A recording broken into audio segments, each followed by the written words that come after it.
Почитувани гледачи, денеска со мене во студиото се младите техничари и иноватори од Основното општинско училиште Свети Кирил и Методи. Тука со нас е Михаил Павлов и Зора Нацев и секако наставникот по техничко образование, наставник Сонја Ристова. Добро утро и добре дојдовте во нашата утринска програма. Добро утро. Во оваа утринска програма ќе разговараме за сите успеси кои што ги има овие млади техничари и иноватори. Тие учествуваа на регионалниот и на државниот надпревар, па еве наставничке дали ќе може да ни кажете нешто повеќе за самиот надпревар и во која области надпреваруваа учениците? Да, секако не станува за еден вид надпревар, туку станува за два видови надпревари кои што се организираат во нашиот град и во нашата држава. Тоа се надпревари во соработка со Народна техника Велес и Народна техника на Република Македонија. Тука учествуваат сите ученици, млади техничари и природници, бидејќи се опфатени повеќе области, тоа области од природно-математичките предмети, во кои што имаме десетина области од техничките култури и останатите области од математика, физика, екологија, астрономија, астронаутика. Нашето училиште можем да кажем дека зазема секогаш активно учество во голем број на надпреварувачи и вистина освојува голем број на награди. Овдека се представници само двајца ученици, другите ученици не беа во можност, беа спречени да дојдат од оправдани причини. Покрај овој надпревар, исто така во нашиот град напоредно се организира уште еден вид на надпревар, а тоа е надпреварот кој што се организира во соработка на Сдруженијето на наставници по техничко образование, а тука се опфатени дисциплините на техничарите иноватори, односно научно-техничките дисциплини, конкретно кои што се сретнуваат во подрачјата на наставниот предмет техничко образование. И затоа реков дека имаме напоредно два вида на надпревари кои што се регионални и државни и нашите ученици секогаш учествуваат и заземаат голем број на награди. За разлика од другите училишни надпревари, овие техничките бараат исклучителна креативност, умешност и иновативност. Колку сето тоа, колку овие вештини придонесуваат учениците да ги изразат нивните афинитети?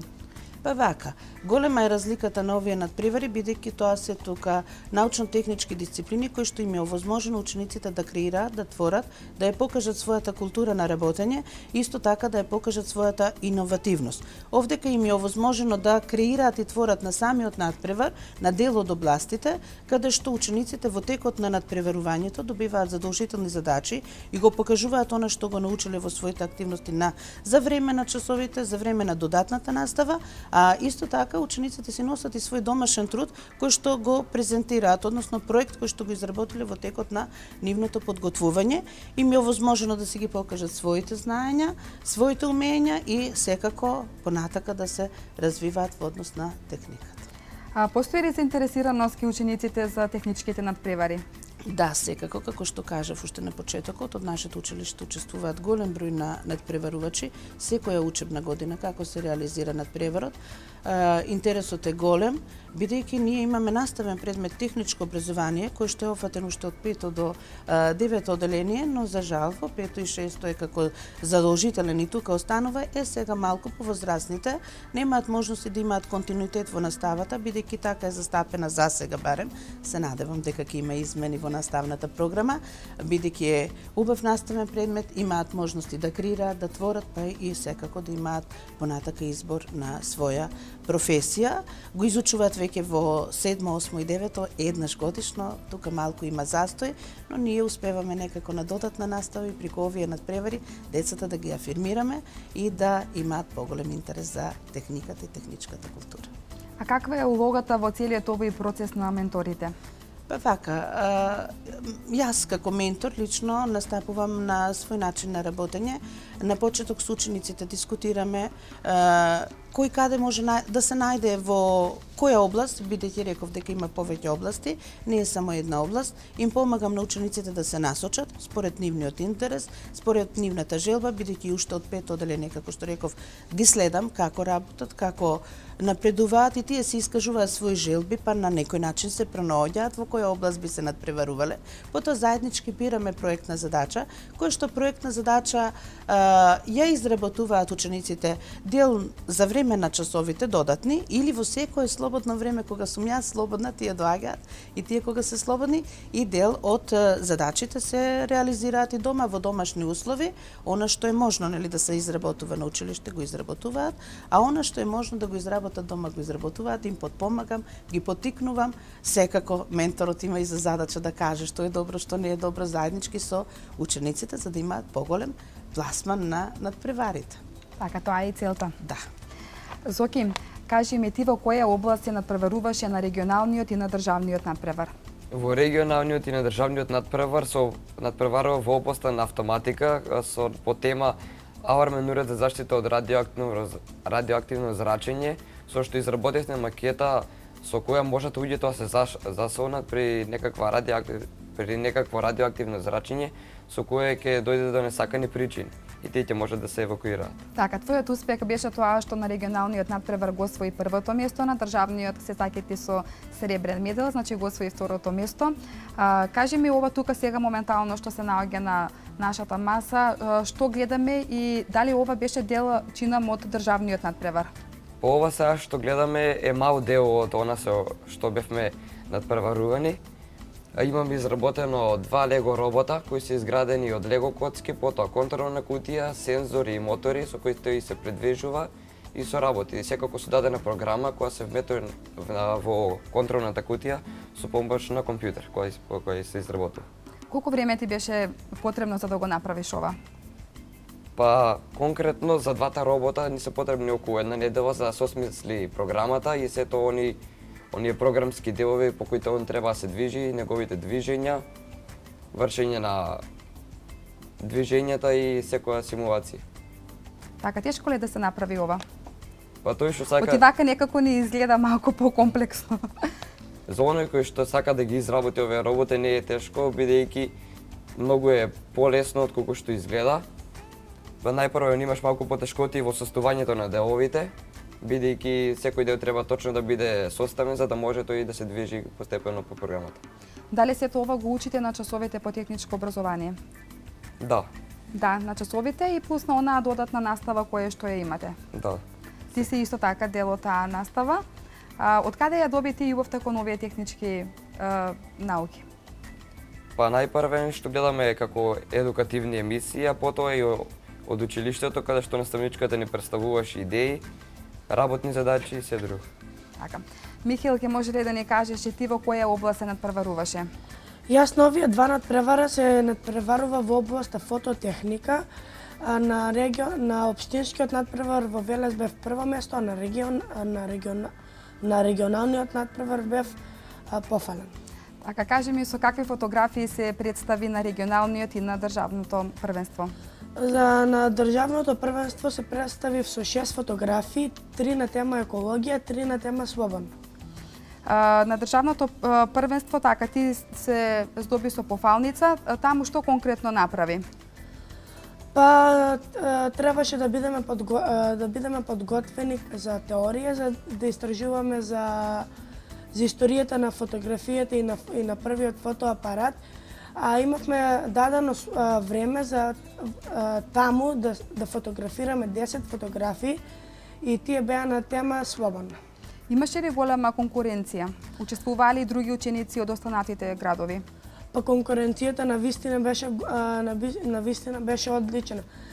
Таму на тој надпревар стекнав нови знаења, нови искуства, но најважното што го стекнав е нови пријателства. Колку време ти беше потребно за да ги направиш фотографиите? Па благодарение на мојата наставничка која ми каже минатата година дека јас ќе го представувам моето училиште на оваа област, јас се спремав една година за овие фотографии. Дали ќе може и од режија да ги видиме фотографиите Михаил кои што ги направи со кои учествуваше на надпреварот? Така, Михаил, во моментот што гледаме, дали може да ни искоментираш? Ова е бумбар, ова е сликано во Попрадиште, во близу Марковото стопало. Ова можеме да забележиме дека е градскиот парк Велес. Оваа слика ми беше најубава затоа што има голем колоритет. Ова е Нешто од природата, така, животинчиња.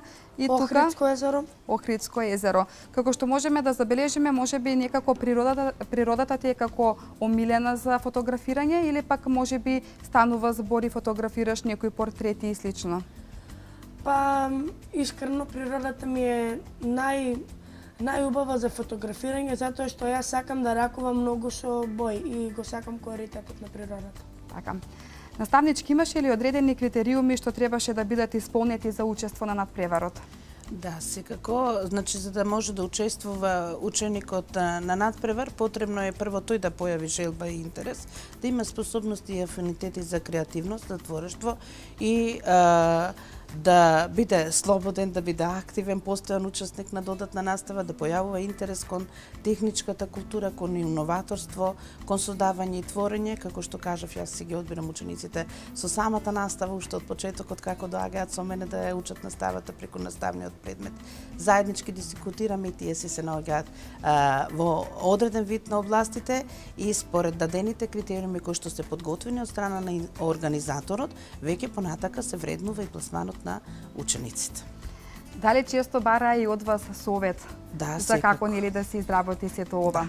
Да, секако заеднички со моја консултација, како што кажа Зоки дека ова се лего коцки кои што најпрво треба да се склопат, да се усовршат за да може да се испрограмира нивното движење, нивната функција, бидејќи дел од проектите што ние ги работиме, можам да кажам се мини проекти, но искрено речиси може да најдат и некоја примена и во секојдневието. И за да го покажеме тоа како всушност функционира, затоа што компјутерски се програмираат и нивната функција е така поврзана заедно со компјутерот и нивниот софтвер кој што го имаат тука, мора да бидат подеднакво подготвени, направени и со консултација моја заедно со нив, за да ја реализираме идејата која што ја замислиле. Сметате ли дека сите овие активности ќе им помогнат на учениците и полесно да ги совладаат наставните програми? Да. Значи, преку ваквиот начин на работење, тие ученици потикнуваат и поголем интерес кај останатите ученици кои што сакаат да творат, да креираат и верувајте дека се јавува интерес и уште од помала возраст на учениците и како завршува надпреварот. Оваа учебна година тие веднаш велат: јас веќе имам идеја за наредната година. За жал не можат сите ученици да учествуваат, учествува по еден ученик представник од училиштето, но сепак наоѓам некој начин учениците да ги афирмирам во училиштето, во оделението, во паралелката и така се јавува интересот на учениците за тековно следење, нели како завршуваат повозрастните ученици, ги наследуваат оние кои што се во помалите оделенија, како што кажа Михаел. Јас од претходната веќе во оваа година најавувам дека ќе има надпревари за следната година, па учениците добро размислуваат, наоѓаат идеи и во следната година почнуваме со работа во септември, се до крајот на некаде март-април месец, кога веќе се во ефект надпреварите, ние сме готови со проектите. Споменавте дека дел од овие проекти учениците ги прават во училницата за техничко образование. Дали имате погодни услови во училиштето Свети Кирил и Методи за изработка на сето ова? Да, дел од проектите ги работат учениците во училницата, наставниот процес се реализира во училницата. Сега е прилика јас да се пофалам дека ние имаме современа училница која што пред неколку години во соработка со Министерството за образование, УСАИД и Општина Велес ние добивме еден добар проект кој што ние модернизираше училницата.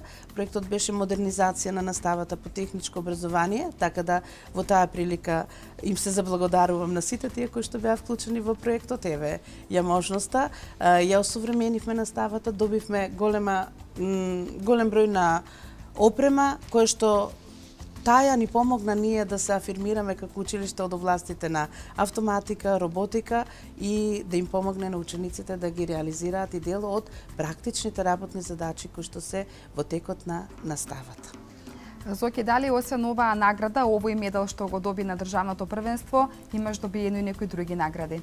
Па секако 3 години поред више се надпреваруваме во областа на автоматика. Имаме добиено разни награди од кои лани во 2015 година. Исто така на млади техничари и природници го освоивме првото место на државен надпревар. Се надпреварувавме по тема авармен уред за заштита од пожар во стамбен објект, со кој имавме исто така вклучено на робочи и автоматски уреди. Дали можеби во иднина ќе се зачлениш, односно ќе учествуваш на некој ваков надпревар? Секако дека ќе учествуваме и ќе се надпреваруваме се додека имаме можности, бидејќи уредите имаат своја трајност и тие се веќе стари, па можете и да дојде до исклучување, но секако ние ќе продолжиме напред, ќе основаме нови проекти, ќе се надпреваруваме и ќе освојуваме награди. Михаил, од каде ти ја доби љубовта кон фотографијата и фотоапаратот? Па старите велат крушата под круша паѓа. Мојот татко е професионален фотограф, но јас мислам дека љубовта кон фотографијата ја добив од мојот дедо. Дали во иднина ќе учествуваш на некои вакви слични надпревари? Па се надеваме и сакам да учествувам затоа што на овие надпревари стекнав многу знаење, искуство, стекнав пријателство и се надевам дека ќе учествувам. Наставнички, сметате ли дека сето ова представува поттик учениците и во иднина да се занимаваат со некоја од овие области и да стане нивна професија? Да, како што реков јас дека ние сме тука да им помогнеме покрај во изборот на проектот, покрај во изборот на нивната активност, верували или не, учениците имаат голема помош за избор на нивната идна професија. Дали би било постојана професија или некој хоби и рекреативност, јас мислам дека е голем поттик ваквото учество на учениците на надпревари, учество на учениците на овие додатни часови и од онаа редовна настава која што ја следат учениците.